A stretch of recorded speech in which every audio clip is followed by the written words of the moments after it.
Augenblick. Je m'appelle Hervé Meillon et je n'ai aucun compte à régler. Chaque être que je reçois dans mes Augenblick, un mot flamand voulant dire un instant, peut y trouver sa place auprès des autres et dans sa propre vie. Chaque invité de ces podcasts a sa singularité. J'essaye de prendre en considération, sans parfois y adhérer, les propos et l'expérience de chacun. Dans mes podcasts, je suis en fait une oreille qui parle, une bouche qui écoute. Augenblick. C'est un célébrant de la vie que nous recevons. C'est un Don Quichotte qui souffle les ailes du moulin pour éclabousser le mieux vivre. Pour lui, la vie est un rite. Dieu est sa pudeur. Il se bat avec une douceur révoltée pour défendre la liberté de croire sur terre comme au ciel. Notre invité est prêtre, il est aussi journaliste et a été durant 13 ans vice-recteur de l'Université catholique de Louvain-la-Neuve. Je ne suis pas capable du tout de décrire l'au-delà, que je suis convaincu que l'amour continue et que notre amour sur Terre et toutes les affections que nous avons créées ne sont qu'une partie de notre histoire et que notre histoire continue, ça j'en suis absolument convaincu. Mais la modalité que cela va prendre un jour après ma mort, je m'en fous complètement, mais complètement. Ça ne me tracasse pas du tout ce que je vais devenir, parce que tout se joue maintenant. Est-ce que moi j'ai transformé le monde maintenant à ma manière, là où je pouvais, même très petitement? C'est ça l'enjeu. Il s'appelle le Père Ringlet. Bonjour Père Ringlet. Bonjour Hervé. Bonjour Monsieur Ringlet. Oui, bonjour Gabriel, c'est encore Bonjour mieux, Gabriel Ringlet. Bonjour Gabi. Salut Gabi. Gabriel, êtes-vous un ange ou pas? Archange, hein, quand même. Il y a des catégories dans la Bible. J'adore l'ange Gabriel parce qu'il est quand même venu dans un souffle donner un message assez étonnant et qui marque l'humanité très très au-delà du monde chrétien. Hein. Oui, en plus de ça, c'est vrai, c'est l'unité de pas mal de religions. Il est dans toutes les religions, Gabriel. C'est ça qui est formidable. Hein. Il est présent dans l'islam, il est dans la Bible, il est dans l'évangile. Donc j'aime beaucoup mon prénom parce que c'est un prénom carrefour, justement. Augenblick. Je cherche une croix sur le pullover gris que vous portez, je n'en vois pas. Heureusement. Pourquoi n'est-elle pas visible? Eh bien parce que moi je ne supporte pas le vêtement distinctif, sauf dans la liturgie précisément, dans la célébration. Là, je suis très sévère. Je trouve que quand on célèbre, on doit avoir un vêtement particulier. On est dans le domaine du sacré. On met une aube, on met une étole. Est-ce que vous imaginez que j'aille avec mon aube acheter des petits pains? Est-ce que, Gabriel Ringlet, la religion perd la foi? Je pense que la religion est en tout cas en très très grande difficulté et il est d'ailleurs très très heureux que l'on puisse distinguer la foi et la religion. Ça paraît curieux, mais moi je pense qu'on peut être habité par une véritable foi vivante, dynamique et être très éloigné de la religion. Sur ma fiche, je dois demander marié? Pas encore. Non. Il y a une personne quand même qui a compté dans votre vie énormément, qui est partie il y a quelques années, C'est et vrai. qu'on pourrait considérer pratiquement comme votre compagne. C'était la fille adoptive de vos parents, et après qui est restée un petit peu dans votre entourage, et qui a été quelqu'un que vous avez accompagné jusqu'au bout de sa vie, et qui a été... C'était une compagne, c'était plus qu'une amie. Je pense qu'on peut dire cela sans aucun problème. Je n'ai pas le moindre complexe ni la moindre réticence à dire que j'ai vécu vraiment quelque chose de remarquable, une histoire d'amour, on va dire, que j'ai essayé de raconter dans Ceci est ton corps, puisque je l'ai accompagné de fait jusqu'à son dernier souffle. Qu'est-ce que vous dites quand on vous demande votre profession? Oh, j'ai, comme vous, hein, un petit peu bagnaudé dans différents secteurs, mais je suis quand même d'abord et fondamentalement prof. J'aime beaucoup journaliste. Est-ce que vous auriez aimé être cardinal, évêque ou voire même pape, Gabriel Ringlet? Oh là là, quelle belle vocation. Peut-être qu'en son temps... Pape vous aurait plu? Il y a 50 ans. Non, ce n'est vraiment pas un métier aujourd'hui. Hein. Vous n'avez pas d'enfant? Je n'ai pas d'enfant, non, mais j'ai Si vous en a- j'ai 4 filleuls. Oui, mais si vous en aviez, vous me le diriez. Ah, j'espère bien, je vous le dirai. Et mon 4e filleul, j'en suis très proche. Je le regarde vraiment comme mon fils. Hein. Est-ce que cela vous manque de pas avoir d'enfant à Oui, vous, oui. issu de votre chair, de Absolument, vous, de vous? absolument. J'aurais toujours voulu aller dans cette voie-là.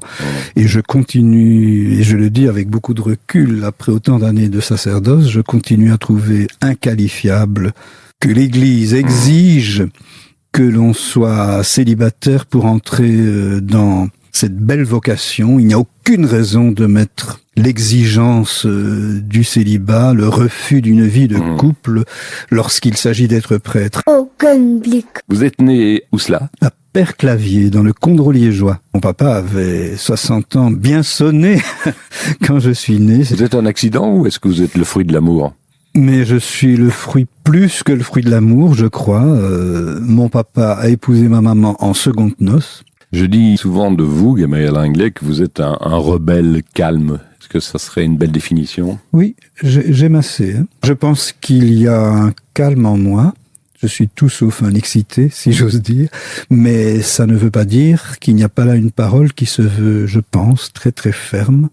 Et qu'il y a une forme de rébellion, une forme de résistance qui a accompagné toute mon existence. Et je pense que c'est important. Est-ce que le Dieu de votre enfance, celui dont vous vous souvenez quand vous étiez marmot petit, est-ce que c'est le même? Oui et non. Je n'ai jamais souffert de la religion, moi, petit. Au contraire. Mais c'était un temps où la soutane, si j'ose dire, était encore progressiste. Où la soutane, de fait, était chez ces vieux prêtres de village un signe de très grande tendresse. Ils comprenaient les situations des ménages. Déjà à l'époque, ils comprenaient que des gens pouvaient divorcer, etc., etc. C'était tout sauf figé. C'est aujourd'hui que la soutane est figée. À l'époque, elle était presque naturelle, si j'ose dire. Et donc, j'ai baigné dans une religion très ouverte. J'ai toujours eu un Dieu vraiment joyeux sous les yeux.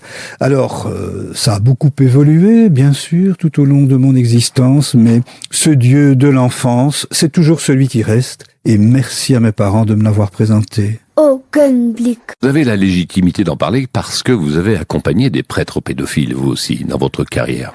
C'est vrai, et surtout beaucoup de victimes. Hein. J'ai accompagné les deux. Et je me suis trouvé devant des gens complètement désemparés, mais la dominante, et ce qui m'a absolument bouleversé, qui a été, je pense pouvoir le dire, un tournant dans mon sacerdoce, c'est d'avoir accompagné les victimes. Oui. Nous quittons l'humanité si nous ne sommes pas capables de pardonner. Mais le pardon ne se substitue jamais à la justice. Hein. On focalise sur les individus qui ont vraiment commis des crimes très graves, c'est une chose. Et pardonner à ces individus qui ont commis des crimes, c'est une chose. Mais ce qui est vraiment au cœur de ce débat, c'est qu'est-ce qui précède, quel est le contexte, quelle est la situation d'une institution qui fait que les gens les plus fragiles, les plus en difficulté, sont arrivés jusque-là. Mon Dieu, Père Ringlet, pourquoi les prêtres ne pourraient-ils pas se marier comme autrefois? C'était possible. Mais jusqu'au XVIe siècle, et vous savez d'où ça vient? C'est qu'à un moment donné, l'Église, il y a quelques siècles, a voulu donner aux prêtres séculiers, donc les prêtres que vous croisez tous les jours en paroisse, dans les collèges, etc., le statut de moine. Je respecte parfaitement ce choix du célibat si je vais dans la vie monastique, qui est une vie très particulière, en retrait. Le célibat n'est pas en cause en soi. Il y a des gens qui choisissent vraiment le célibat et qui n'ont rien à voir avec la religion, soit pour des raisons de liberté d'action, soit pas du tout, comme statut de vie, c'est très respectable. Mais ce qui n'a aucun sens, c'est de lier sacerdoce et célibat. Ça on est d'accord, mais pourquoi vous n'avez pas droit à la sexualité, vous les curés? Mais ça, je me pose la question comme vous. Ça serait tellement naturel, c'est tellement naturel d'ailleurs dans une grande part de l'Église chrétienne.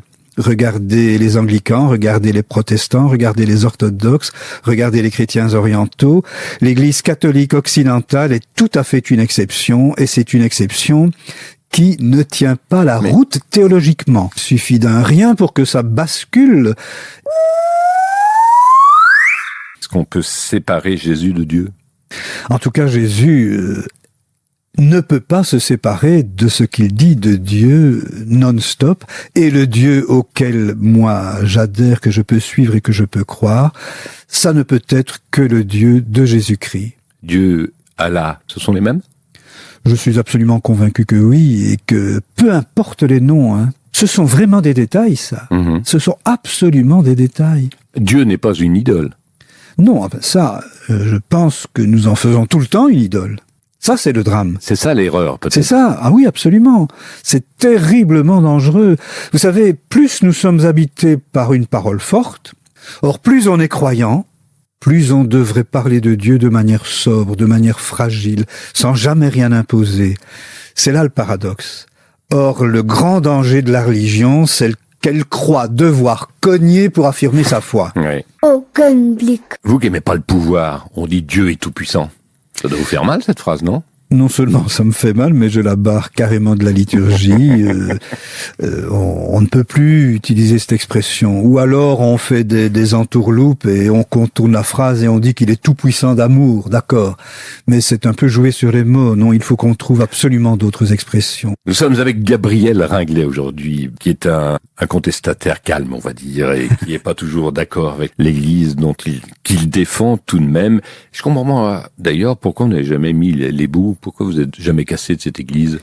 Je pense que nous avons tous besoin d'appartenance. On ne vit pas ses convictions tout seul dans un coin. On a besoin de solitude, mais on a aussi besoin de communauté, on a aussi besoin de solidarité. Et il faut cesser de voir l'Église comme un grand machin institutionnel. Bah c'est ce que vous nous prouvez, en l'Église, tout cas. Pas vous, mais l'Église en général. L'Église, c'est aussi l'ecclésiole, les toutes petites communautés. Au tout début, après la mort de Jésus, l'Église, c'était une table, c'était quelques amis autour de la table qui partageaient le pain. Partage du pain, y compris dans le sens social, ne pas avoir faim. L'Église, elle ne devrait jamais être qu'une amitié. Le jour où elle resterait, où elle redeviendrait une amitié, une fraternité, elle aurait un avenir. Augenblick. Vous êtes pour l'euthanasie ou pas, tiens? Oui, mais je dis oui, et j'efface un tout petit peu où je corrige la question, vous êtes pour. Je pense qu'on n'échappe pas à l'euthanasie. Ce n'est pas une idéologie, si vous voulez. Ce n'est pas à prendre ou à laisser. Je pense que, à la fin de la vie, dans certaines circonstances, lorsque la médecine classique ne répond plus, on a le choix entre deux solutions. La sédation, c'est-à-dire le coma, endormir quelqu'un volontairement et il va mourir quelques jours après, ou l'euthanasie.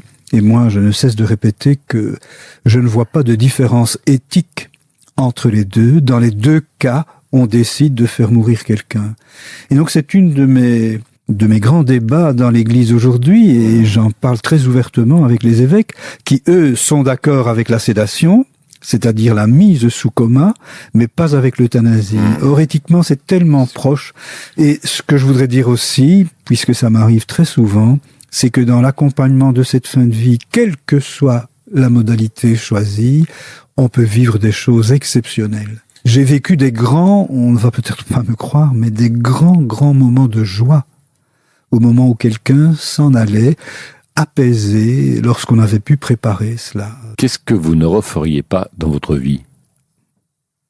Je trouve qu'il y a eu des hauts et des bas dans ma vie, mais la manière dont elles se sont déroulées, je les accueille, y compris dans leurs limites.